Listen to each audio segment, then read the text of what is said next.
Everybody, Monty Mott here once again. Another great episode of the Shareholders coming to you. Okay, I'm really glad to be here. I appreciate all the support, y'all, helping us out. You know what I'm saying? And I'm hoping it's helping you. The whole point of this show is to share some of the things that we know for business, for those that are being entrepreneurs, that are those that are trying to better themselves. I have two guests here today. They are a dynamic duo. They have been doing some great things. I've been able to help them a little bit on some of their endeavors, but they get their hands in a lot of pots and things like that. We have a strategist with us here, and her name is Erika Howard. How you doing, Erika?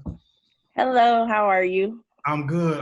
Thank you for being on the Shareholders podcast. No, thank you for having me. Yes, and it's good to be had, you know. Also, we have a familiar face for some of our crossover fans, young lady on the come up. Let me make sure I got it right. A owner of a faith-based brand and inspiring author, Miss Tiffany Nash. Hello, how are you, Tiffany? Hello, I finally made it on the Shareholders. Well, this is a big deal. I have a bone to pick with the both of you guys. I couldn't get on our favorite sing. I'm just so confused. The network had me bound to one show, but that's not. I done came up now. I'm here. Oh, well, I'm just happy to be here because I can't, maybe because do I need to be able to sing to be on that show? How does that work? Absolutely not.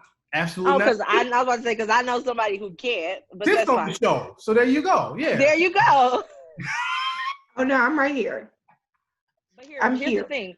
She plays a bad tambourine though, Monty. She does. She told me. and Erika, we got to have you on for that in the studio. Yes. Remote, so that's fine. Yeah, so I'm still grateful to be here. Yes, I'm glad to have you guys. But seriously, you guys, these two, just from what I've seen in the brief time I've known them, they truly impressed me. I mean, they're constantly doing things, and now they had a whole. That I watched what was that you guys did? It wasn't just about makeup, but it was about, women, and they were saying it was our chillin' chat. So Erika and I are really great friends. She's one of my best friends. We are business partners as well, and we do a lot of different things together.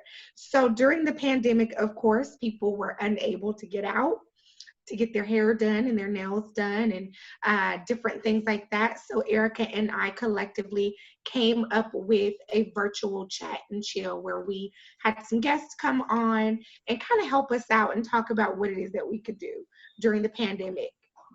And to be honest, I was in a creative funk at the top of the pandemic. Tiffany called me one day and was like, hey, you need to take on this client. They need your services. And I watched the video. And literally she, like that day, like my baby leaped and I was like, okay, hold on, this is what we can do. And so that's why you got to take a little bit more creative responsibility for that, because creatively, initially in pandemic, I was like, what is this? And what are we supposed to do? So, because a lot of my business is based on live entertainment. So I felt like the world was stopping at that point. So it was like, wait, hold on. So she called me that night, and that morning I was like, okay, look. And so, Tiffany, you should take more credit than that. That's fine. Wow. Well, this is what we do in our friendship, though. We constantly bounce ideas off of each other, and they actually turn into things. And so I'm very lucky and happy about that. So that's what happens with us. That's actually how our friendship works. We talk about more business than anything. So it's just like, oh, did you watch P-Valley? And then all of a sudden we get into something else about some business. Creative idea. Some creative idea comes out of us. And that's just how we work. It's more like, it's a legit, or it's legitimately, since I don't know about your audience on this show, I will use proper English. It's a legitimate iron sharpens iron situation when it comes to our friendship. So that's really the dynamic. I love that. And you know what? Let me just go a different way very quick before we get into some other things. So for women, and I've had a lot of women on that done some amazing things and women empowerment and all that stuff. Let me ask you guys something real quick. I'm gonna go off script. When we see some of the social unrest, and Lord God, we just had another shooting, and we're all and we still, waiting for justice for a lot of people, and we still have our Sandra Blands and things like that. And there's been a lot of, protests, and there's been some good. But do you guys feel that women are really getting that push in this social kind of upheaval, you know what I mean? Or is it still kind of, it's getting there, but you guys still feel it's lagging behind a little bit? Because you guys are very much tapped into this situation. Well, go ahead, Erika. No, okay, go ahead. I think that, there's two aspects.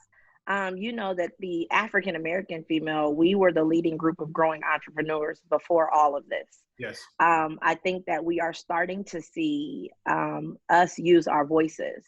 And, in a very male-dominated world, I think that more of us are finally starting to speak up.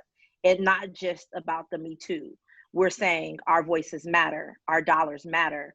Our opinions drive a lot of your businesses.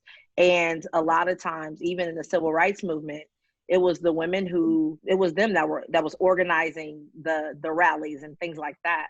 So it is our sons and our men we're watching being brutally slain. And so I think that we are just speaking up a little bit more. And I think also we see it's sad that I think we're just finally taking our seat at the table. Yeah.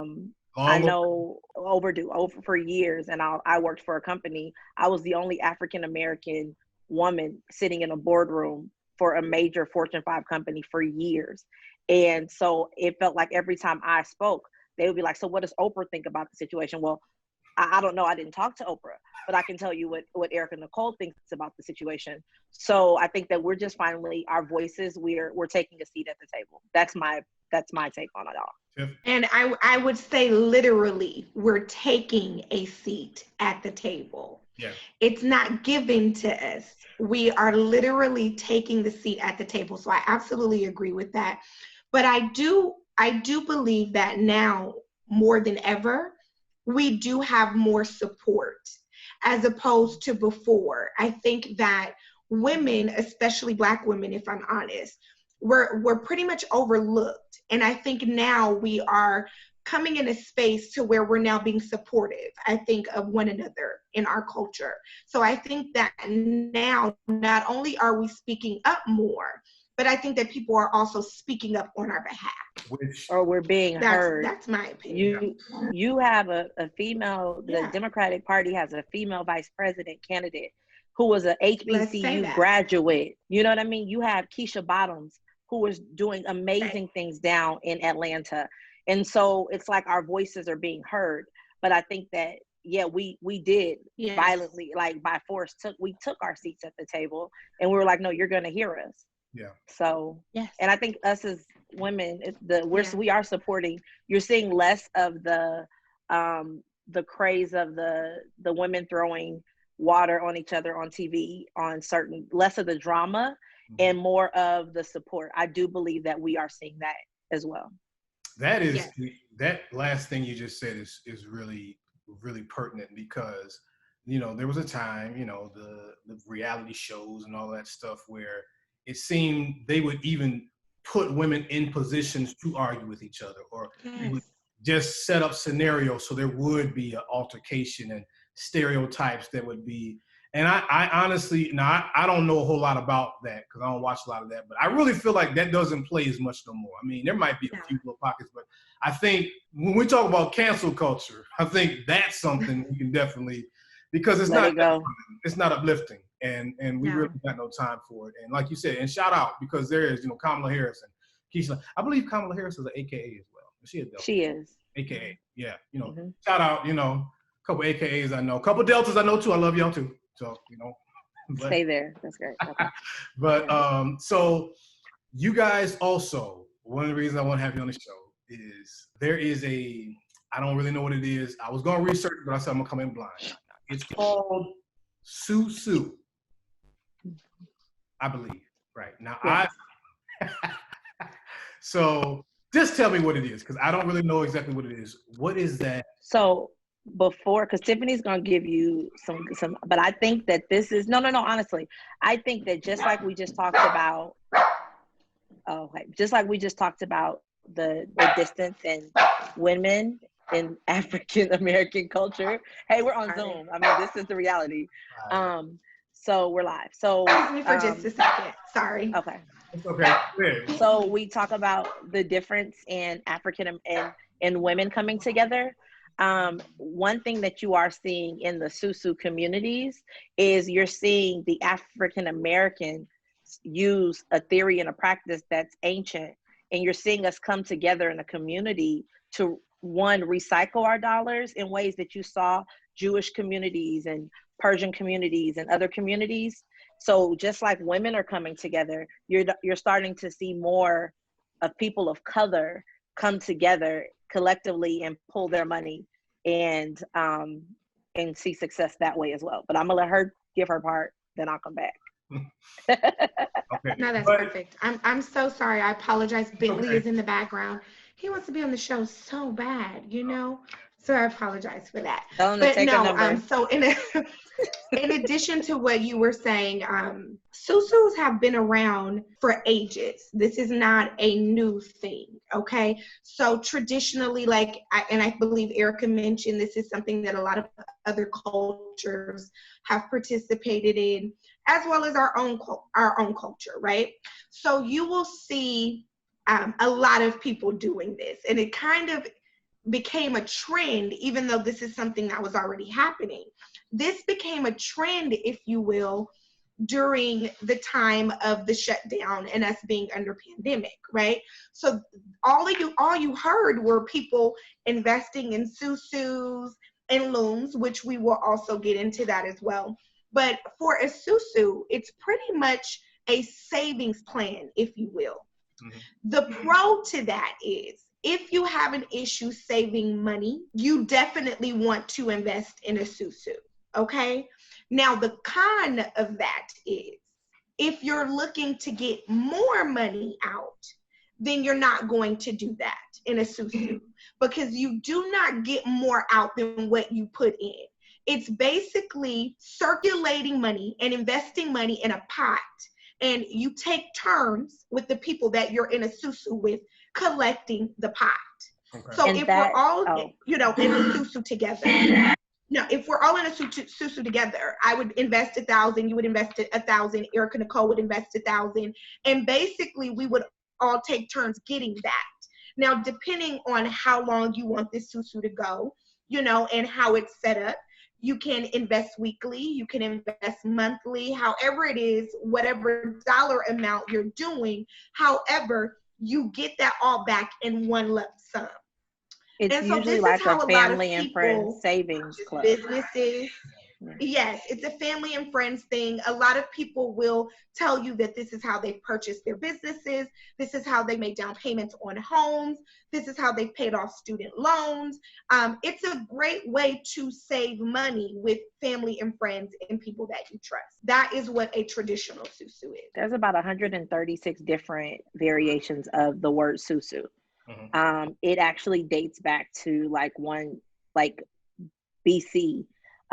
When you see the army or the movie 300, or you see that army and how they built up or collected forces, it was through means of a Susu.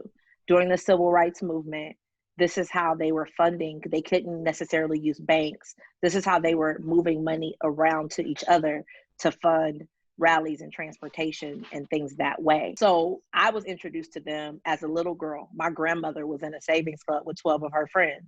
They literally just would take a month, and I think it was like $1,000, and her month would be like March. It was the month of her birthday. So every month she was putting in, she was putting in $1,000. Well, then 1 month out of the year, she got 12,000. It was just it was literally the changing of, you understand? So then she got a lump sum, but that was with 12 of her closest friends. I didn't know then that it was a Susu. The next time I was introduced to it, I was with one of my friends. It was actually Stellar Weekend, and she's from Aruba. And she was like, I will never forget, like, she was excited, but she was being freaking nominated for NAACP for wardrobe, but she was more excited because her money was about to hit. And I was trying to understand. She's like, oh, my family is helping me put a down payment on the house, and we do it through like a Susu. And I was like, oh, that was maybe a year and a half ago. So the popularity of them has definitely increased. But now, can we talk about the law a little bit? The law says that or the tax, you can get one gift from one person up to $15,000 and it not be taxed, right? So a lot of times, depending on how the SUSUs are set up, there are all these articles saying that now that either they're calling them illegal because now a different type of people have gotten accustomed to ways that a lot of cultures have used for years to maintain, to build wealth, to buy nail shops, to buy and start businesses.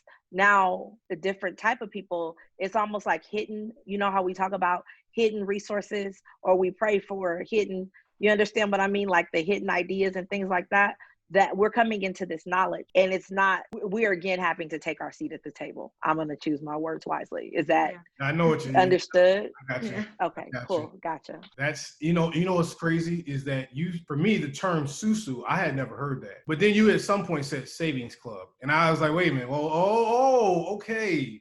And it's crazy because I think my godmother way back was talking, I used to hear that savings, she called it savings club. And I think maybe it's just a different term for it. But now I understand the concept. And some people will call it a pyramid scheme. Well, a couple of things.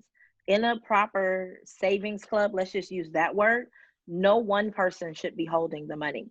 There should not be a pot at all. That's number one. Number two, there's no hierarchy. It's like if me, you, and Tiff decided like, okay, well, let's pull our money together, and each month we have a pot that we just move around. Mm-hmm. Then there's no hierarchy, and there's no pot.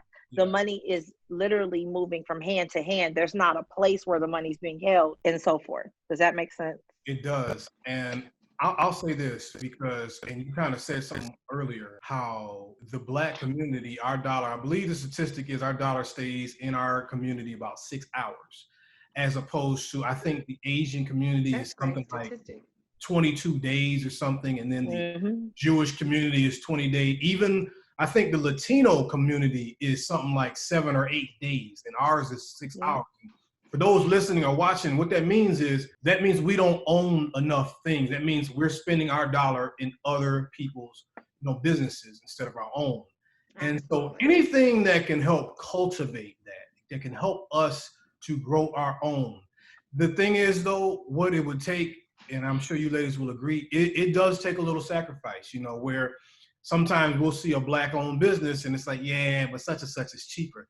Okay, yeah, but paying that extra 80 cents for whatever they got, it will help the community. You know what I mean? Absolutely. And you're talking to someone who supports Black business I'm not as thorough in supporting Black business. My friend and sister and business partner, Tiffany, will go out of her way to support Black business. So, I support when I can, where I can. But she literally searches out Black businesses. Now, you understand, like if I see someone that's doing like, oh, okay, well, they got a shirt line. I'll let my daughter wear the shirt. I'm going to support it that way. But Tiffany can give you a directory of Black businesses for almost everything. And I appreciate it. Yeah. And we need more like her. You know what I mean? We need more people who are willing to go and be like, listen, nope, did you know that there's a Black lash tech over here? Oh, for real? Okay. You know what I mean? Because we literally were just having this conversation, was it last night or maybe the night before, that I was saying, listen, if I could fix it to where I buy Black everything, Black only, that's my preference. Say what you want to say about me. But if I can do it that way, and eventually I believe that we will be able to do it that way, that is the goal, for me to buy Black. But now what I will say to those of us that are interested in purchasing and supporting Black business does not mean cheap. Okay, we have to say that. For whatever reason, we believe, there's some of us that believe because they are Black that we're owed a discount for some reason, and we're not. We have to pay people what they are worth. and what their business is worth. Now, with that being said, though I definitely support Black business, I also will not sacrifice quality because they are Black. So if your quality is lacking, I may have to go to Susie, but you put me in a corner. You made me do that. I would very much prefer to go to you. However, I will not sacrifice quality just because you are Black. I want for all of us to raise the bar and to kick it up 10 notches if that's what it is that we have to do. I know a lot of times when you're looking at Black businesses, yeah, sometimes just because I'm not going to support you if you're a Black business and your service is bad. Right. You know what I mean? And I know that sometimes like I give our brothers and sisters the opportunity, you know what I mean? And then you get there and you're like, so you can't expect people to patronize you just because you're African American and you get there and then your service is horrible. No, because we're still spending our dollars. Yeah. And I want my dollar, I want my service. I want you to greet me with a smile. And I don't necessarily want the attitude from behind the counter either. You know, so I think that as Black business owners, you're right. We do have to step it up. But we are seeing Black brands now in Target. We're seeing our representation. We're even seeing larger brands having to tailor their marketing towards us. They've used us for years to make money. Now they're realizing, like, you know, you can hear it. They take our culture and they try to use it for ads and campaigns or whatever. Why not make our own money with our own people selling our own stuff? Yeah. You know what I mean? It's almost like the old FUBU, for you by you. You know, it dates back to that far. But I mean, when you talk about us and us taking, you know, I think that through the pandemic too, a lot of us have had time to sit and to strategize and be like, okay, what do I really want to do? So I do think that we will see a larger boom now of entrepreneurs after this. Yes. I think that we will see people who were like, wait, you know, I didn't have to work for those people because for whatever reason, maybe they have used things like Susu's to supplement income or to start the business or to write the book, or you understand, like I think that this time has been a time of strategy for a lot of people. Yes. And I'm excited about it. I'm excited. I'm extremely excited. Just like when we were talking about being in the pandemic and how you were in a block, you know, in the moment. And I think that's something that we did to each other. We kind of forced each other to now become creative, because there's a lot of things that I had not worked on because of time, if you will. Well, now we have nothing but time. So now we were put in a position to have to now get these things done. So now creatives are in a space to where they have to create. And like Erika, she works with a lot of live entertainers and so on and so forth. Award season is a big deal for me because I also get money and I work in a lot of, you know, different award shows and red carpets and media rooms and so on and so forth. Well, that was taken away from me because of the pandemic. So now I have the opportunity now to pick up some of the things that I had put down because I didn't have the time to do that. You guys are bringing up so many great points, and I want to just echo with what you said, because there is a stigma sometimes in the Black community where, oh, my man got a hookup, let me go run over and holler at him. Oh, really? You gonna charge me? And you know, when you never really see that in other cultures. You know, we want to establish something, we cannot allow that. And quality is the quality has to be there, or else you will not have that crossover appeal. You know what I mean? It's never going to happen. And I want to piggyback that in terms of with you, Erika.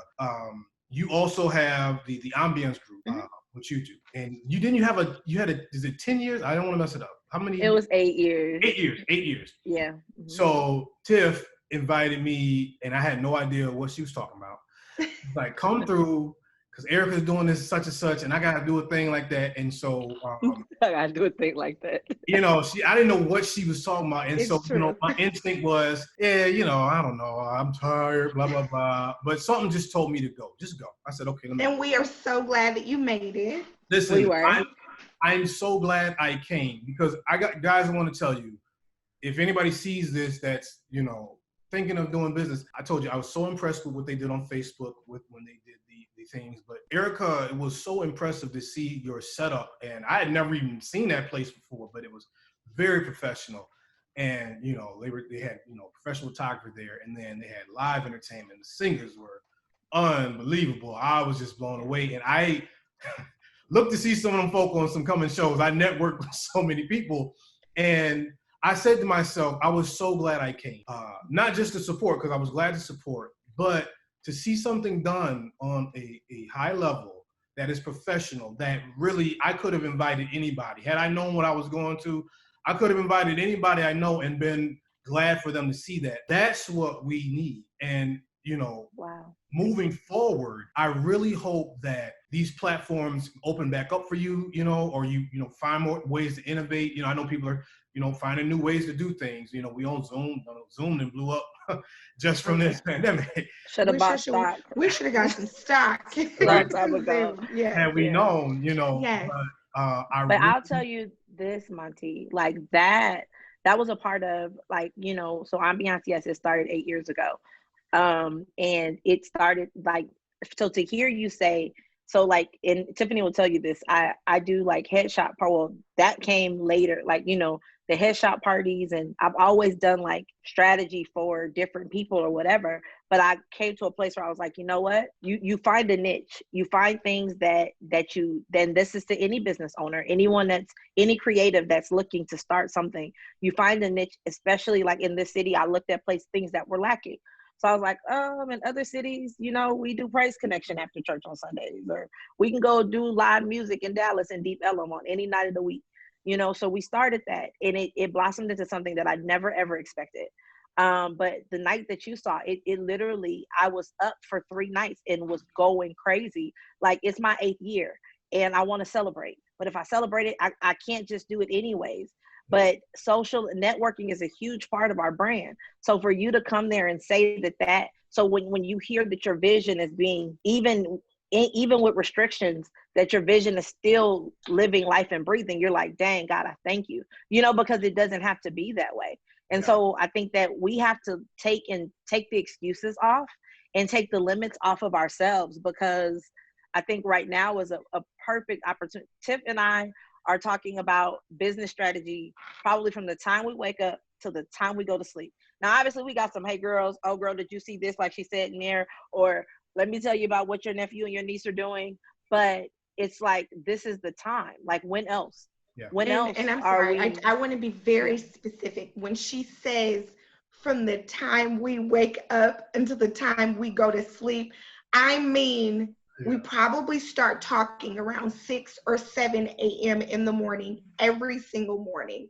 And we probably do not end our conversation until about 1 o'clock, 2 o'clock in the morning, right? This is something that goes on all day. So in between that time, we are working on some things that we have going on together and talking about, because theoretically, yes, this can last. It may or may not. However, we are always thinking of a plan B and a plan C and a plan D. So what comes next? And this is literally how we spend our days. Not even just on the new things, but even the existing things. How can we do what we're doing and make it better is a constant conversation for us. How do we maximize, and then how are we maximizing this moment, And so I think it's important, and I'm grateful because in other cities, you look at Atlanta, look at Houston, you see African American women getting and teaming together and they're winning, whether it's in real estate, some of them in MLM, like, the Stormy, I forgot Stormy's last name. Stormy, it's not Stormy Martin, but the Stormies of the world. And, you see a lot of them that came together from the ISOT. And now you see a lot of Black women who have come together and they have won. And so two is stronger than one. Yeah. You know what I mean? And so a lot of times I think that in our community, that whole throwing water thing, it was a strategic plan to keep us divided, so that we couldn't come together in unity, because I may look at things one way and then Tiffany may have a different perspective, and you know what I mean? Or I may look at it this way and then or vice versa, whatever. And then together we're like, boom, here it is. Yeah. And so I think that, you know, even now, I mean, we're definitely looking at what's next, what for the next, you know, and I'm grateful to have so I said all that to say, I'm grateful to be in the city and have like-minded friends or, you know, like-minded individuals, because for me here, it took a minute for me to find people who thought as crazy as I thought, or that didn't down me for thinking, you understand? Like, you always want to talk about this. Yeah, because this is what we're on. This is the next move. I don't want to sit and talk about people. I want to talk about ideas and concepts and how my kids are going to get their kids through college, not just get them through college. Like, I'm talking about generational wealth, legacy, leaving an inheritance for my children's children. That's what we're trying to build. And honestly, we both have projects. We mentor other young women who want to do and want to be the same. And so we will take them under our wings. We will help them and coach them with their businesses, but hopefully we have something, you know, for them, a sustainable model for them to watch and see. Yeah. Period. Yeah. It's so common for us to call each other and say, and I do mean at whatever odd time of the day it is, and just it's so random, and it's like, okay, oh wait, well, this is not what we were talking about yesterday. This is something new. Hold on, let me grab my notebook right now. And because it goes just like that. And so she can call me and I can call her at 2:00 in the morning. And it's like, I have an idea. And I think both of us literally sleep with a notebook. Yeah. We sleep with a notebook. You can't let something slip if it's, you know, so ladies, this has been outstanding. Yeah. I think we run out of time, but man, I have enjoyed this talk. This has been so good. Please just let, you know, people know where they can find you guys. Give your plugs and your social media handles, all that stuff. Go ahead. Well, you can find me on Our Favorite Things, which is, you know, my normal podcast. But I'm so glad. Okay, so you can find me on Our Favorite Things. You can find me on Instagram at Tiffany Shanae, and you can find me on Facebook under Tiffany Nash. So you can't find me on Our Favorite Things. But no, you can find me on Instagram at Erika Nicole, ErikaNicole 82. And on Facebook is Erika Nicole as well. So website's under construction. So you can find me there for now. Yes. And that's for the both of us. We definitely have some things coming out that we are excited to announce to the world. So definitely stay tuned. Listen, I would tell you about another place where you guys could find us. But if you are interested, though, in finding ways to, and I'll say this because just to get back, I know we're out of time. Yeah. Tiffany normally talks more than me. This is crazy. So here we are. So you have to be careful, even in the Susu community, and especially with the boom, even on Telegraph. I think that our dollars right now us recycling our dollars is very important, but know that everyone isn't like-minded, number one. Number two, know that there are plenty of scammers. So you want to research the communities in which you decide to join a family savings plan, research it, watch them for a while, talk to your friends, find out if they've been, you know, if their money's come on time.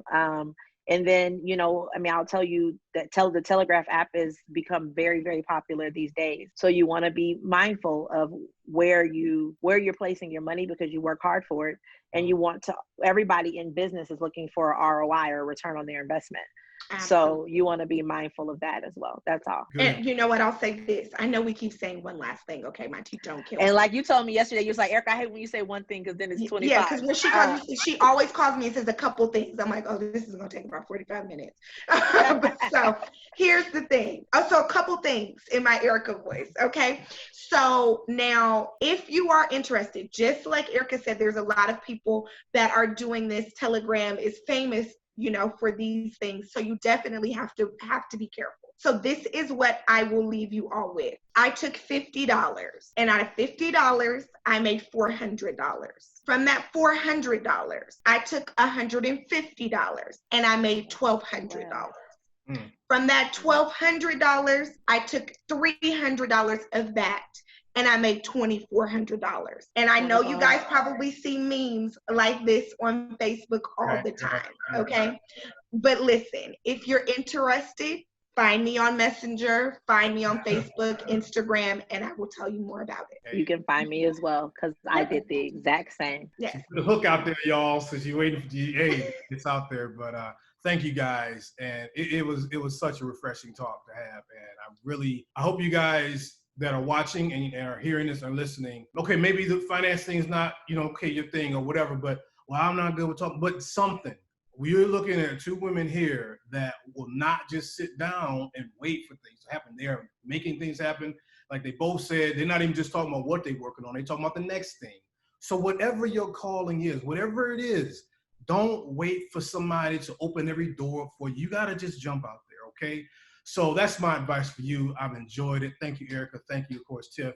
All right, we will see you guys again. Thank you for having me. This is the Shareholders Podcast. Mounty Mont here. I'm doing what I can do. Y'all check us out on the website. Of course, you know where to go. Subscribe. Give us a rating as well. You guys have a blessed night, and I will see you later, all right? Thank you. This has been a production of the Mighty Sharp Network. Executive producer is Monty Mont. Watch the corners and always stay sharp.